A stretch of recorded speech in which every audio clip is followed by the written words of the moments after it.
안녕하세요. 정우환입니다.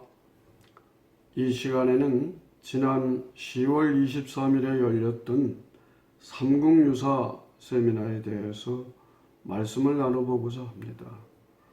잠시 노래를 듣고 이어가겠습니다.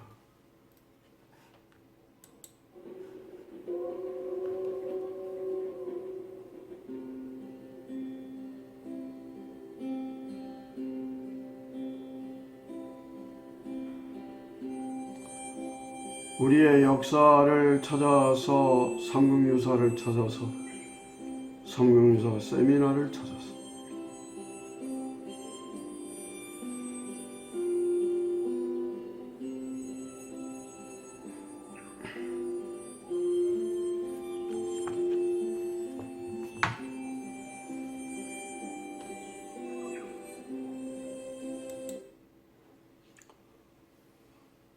좋은 발표는 좋은 토론에 의해서 완성될 수 있다. 참으로 공감이 가는 말씀입니다. 지난 10월 23일에 경산시가 주최하고 영남대학교 민족문화연구소가 주관했던 삼국유사 세미나에서 기조 강연으로 이렇게 발표된 한국학중앙연구원의 신종원 교수의 삼국유사를 읽고 이해하는 방법과 관련해서 약간의 토론의 성격으로 말씀을 나눠보고자 합니다. 그 발표문 가운데 보면은 왜 그 삼국유사를 썼을까? 고려 인종 23년 1145년에 삼국사기를 썼는데 불과 한 140년 정도의 뒤에 삼국유사를 새로 썼다 이 말이에요. 삼국의 역사를. 왜 썼을까? 이제 발표자께서는 삼국사기 내용에 아쉬운 면이 있다. 삼국사기에 이러이러한 내용이 빠져서 아쉽다. 이런 발표를 하시고 그 내용인즉 신라 고구려 백제의 어떤 사회 문화적 정신사적인 어떤 기반이 바로 불교인데 그 부분이 빠져 있단 말이에요. 예를 들면 중국의 위서 석로지라고 하는데 석은 이제 석가모니였던 석이 불교고 석로의 로는 노자 장자할 때 노니까 도교죠. 이런 종교에 관한 부분이 삼국지에 실려 있는데 삼국사기에는 어째서 이런 불교에 관한 것이 없을까?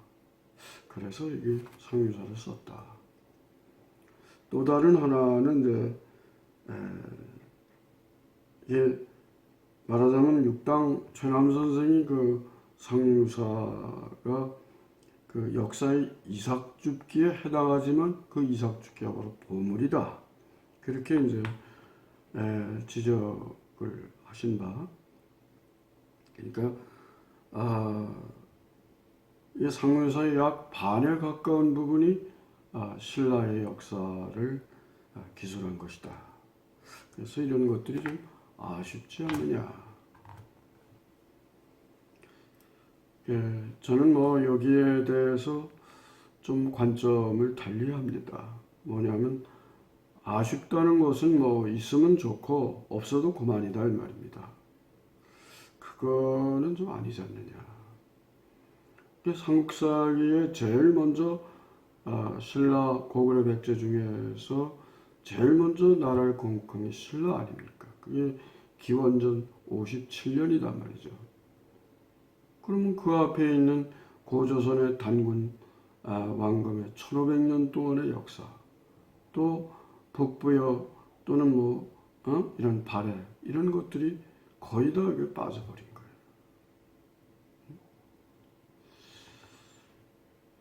참. 그래서 저는 생각하기를 다른 이제 책이나 논문에도 썼습니다만 이 삼국유사의 기편이 이 역사 부분입니다. 이게 거의 뭐 한 반에 가까운데 이 기라고 하는 것을 보자 이 말이에요. 기가 별이 기자에 달을 기자. 신기하고 아주 신이한 이야기다 그러면 그 기이할 기자를 쓰지 뭐한데 별이 기자를 씁니까? 그러니까 제가 보기에는 신라 고구려 백제의 본기가 있고 열전이 있습니다. 삼국사기에 보면 이게 신라 고구려 백제의 본기의 기와 달리 다른 점이 있는데 말하자면 단군 왕검의 그런 고조선 역사가 있고 뭐 등등 이렇게 쭉 부여의 역사가 있는데 왜 이런 것들이 빠져 있느냐? 그 기의 다른 점을 내가 여기서 밝혀놓으라. 근데 이건 그냥 단순한 우리끼리의 얘기가 아니라 일제강점기의 식민사관이라는 이름으로 식민지 정책의 일환으로 이 단군의 역사를 싹 빼버렸습니다. 결론은 일본의 역사가 신라건국한 기원전 57년보다 약 400년이 가깝다 이 말이에요. 더 먼저다 이 말이에요. 그래, 그거는 좀 아니지 않느냐 하는 생각이 들고요. 그 다음에 이제 이 발표자께서는 삼국유사를 이제 역사 설화의 줄임말 그래서 사화 사기사자 말씀하자 사화라고 하는 이런 용어를 써서 과거의 어떤 사실을 이야기체로 그렇게 이제 삼국유사에서 기술하고 있지 않느냐. 예, 뭐 상당히 뭐 그럴 수 있다고 생각합니다. 근데 이야기만 있는 것은 아닌 것 같습니다. 이야기로만 내려온 것을 일현선사가 적은 것은 아니다. 삼국유사는 나오지 않습니다. 삼국유사가 1281년에서 1284년 사이에 지어졌다고 하는데 그보다 약 한 80년 뒤에 공민왕 12년 1363년에 종일품 수문화 시중이 공민왕 12년 1363년에 강화도 해운당에서 그 단군색이라고 하는 글을 썼습니다. 책을 냈습니다. 그 47명의 임금이 있다 이 말이에요. 그러면은 아마도 가늠하건대 삼국유사 고조선조에는 고기에 이르기를 옛고자 기록할 기자 고기 운했는데 그 고기를 아마 그 일현선사께서는 그런 말만 들었지 실제 그 자료를 못 볼 수도 있지 않았겠는가. 근데 그 종일품은 다시 말하면 우리 조선 왕조로 말하면 좌의정 정도 되는 분인데 이런 분들이 그래 뭐 할 일이 없어가지고 그것을 일본은 날조를 한다? 그걸 생각할 수가 없지 않느냐. 또 이러한 내용들이 세종 11년 1429년에 그 평양에 단군사당을 세우고 거기서 기자사당과는 별도로 사당을 세우고 지금부터 우리는 단군을 우리의 국조로 모신다. 세종실록 지리지 평양조 부분에 나옵니다. 또 이게 세조 6년 1460년에 세조가 직접 그 신하들을 데리고 평양을 가서 열흘 동안 10월 5일에서부터 15일 정도인가 거기에 재앙을 모시고 왔습니다.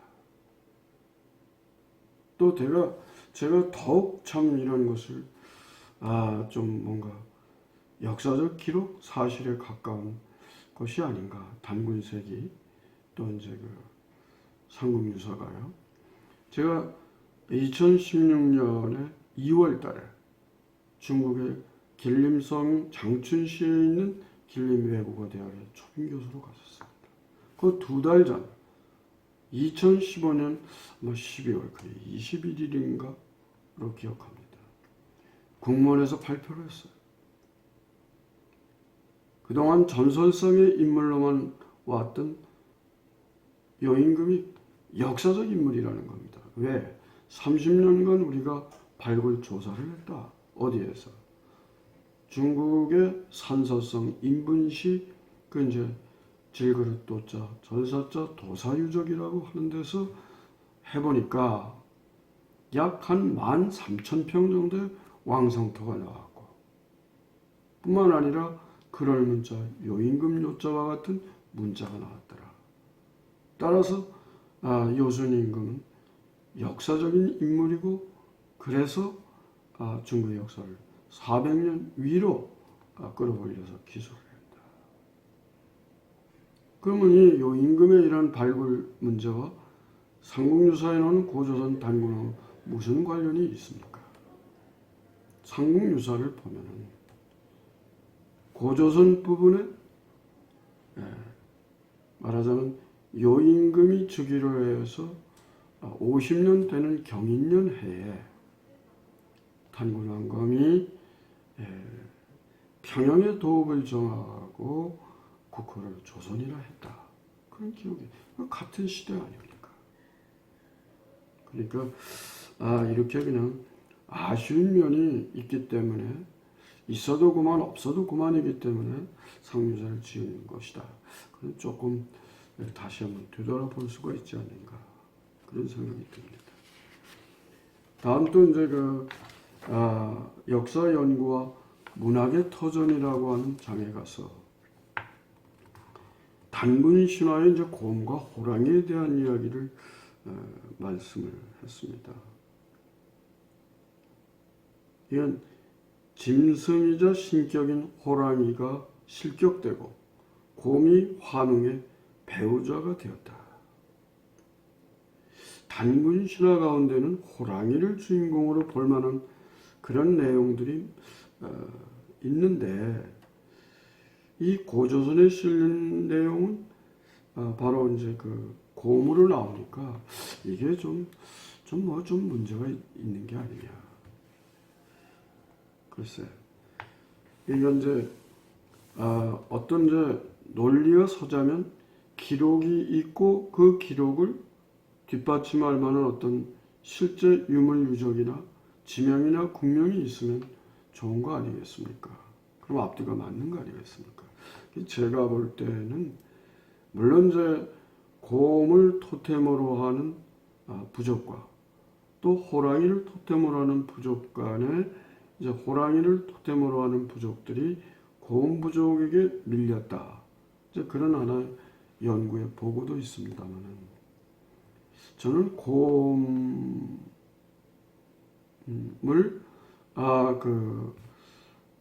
호랑이에 앞서서 호랑이에 이긴 것으로 그렇게 하는 것은 정당하다. 정당하지 않느냐 그렇게 생각합니다. 왜? 첫째, 이 언어는 무형문화인데 지금도 우리 고맙다 쓰잖아요. 고맙다의 고마가 곰이고 곰의 옛말이거든요. 그 비읍다라는 말이 같다는 뜻이에요. 이건 당신의 은혜가 나의 어머니의 은혜와 같고 곰이 이제 단군한 거면 어머니 웅녀니까 어머니의 은혜와 같고 조상신의 은혜와 같고 하느님의 은혜와 같다. 그런 뜻으로 사회문화적인 의미를 볼 수 있고 또 이제 백두산 있지 않습니까? 그게 상문사에 보면 고뭉자 귀신자 웅신산으로 나옵니다. 뿐만 아니라 저 아래 그 진해 경상남도 진해에 가면은 거기에 이제 그 김해 그 사이에 불모산이 있는데 천자산이라고도 하고요. 거기 보면 그 일명 고뭉자 몇산자 웅산이 나옵니다.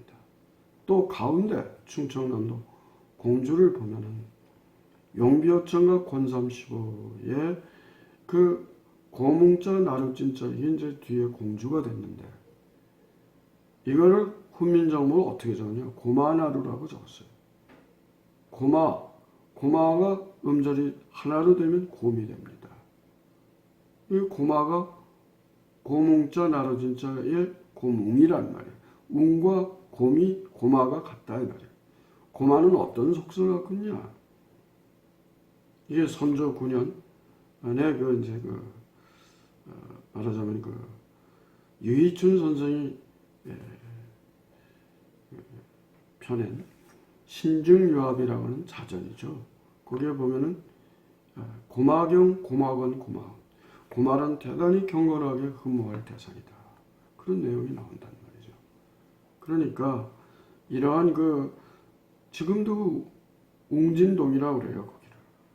그 옆을 흐르는 강이 금강인데 금강이 대동지제라든가 신정동구 여지승릉 같은 옛 지리서를 보면 그 고문자 웅천하라는 말이야. 아까 진해를 말씀드렸지만 아직도 그 진해에 웅천동이 있습니다. 진해의 옛 이름이 고문자 귀신신자 웅신현이었거든요.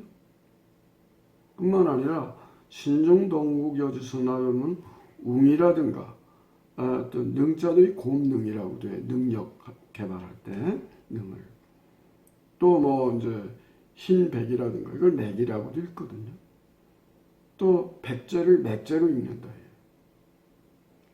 백이라는 그 한자자는 맥이라는 그 소리가 또 있어요. 이건 두 음으로 나는 거죠. 맥이 어떤 짐승이냐? 식철사홍이라 쇠라도 먹을 수 있고 굉장히 곰과 비슷한 불곰 종류겠죠. 이런 것들이 기록에도 나오고 지명에도 나오고 맥국, 예국 맥국 할 때 하나의 어떤 백제로 이어지는 나라 이름으로도 나오고 아직까지도 우리가 우리 말에서 인사말로 쓰고 그런 것이 아마 좀 고려돼야 되지 않겠는가. 그래서 저는 물론 저 호랑이 얘기가 상류사에 상당히 나오죠. 그러나 이런 곰 토템을 하는 부족의 이야기는 그게 과연 그게 과거에서 이런 선사의 과거에서 잘못된 그런 기록은 아니지 않느냐 하는 생각을 갖게 됩니다. 하여튼 우리가 이번 이런 상류사 세미나를 통해서 이 고대의 예술 그리고 그 설화와 현장에 대해서 이제 우리가 그 내용을 발표하고 토론을 했습니다. 특히 그 민간 신앙과 어떤 불교와의 어떤 수합 관계를 발표한 부분에서 제가 생각할 때는 그 민간 신앙, 무속 신앙, 무당, 단골의 가장 원조가 바로 단군이 아니냐. 그 부분이 조금 좀 보완되어야 되지 않을까 그런 생각이 듭니다. 여러분 상당히 어려운 때입니다. 건강하고 행복하세요.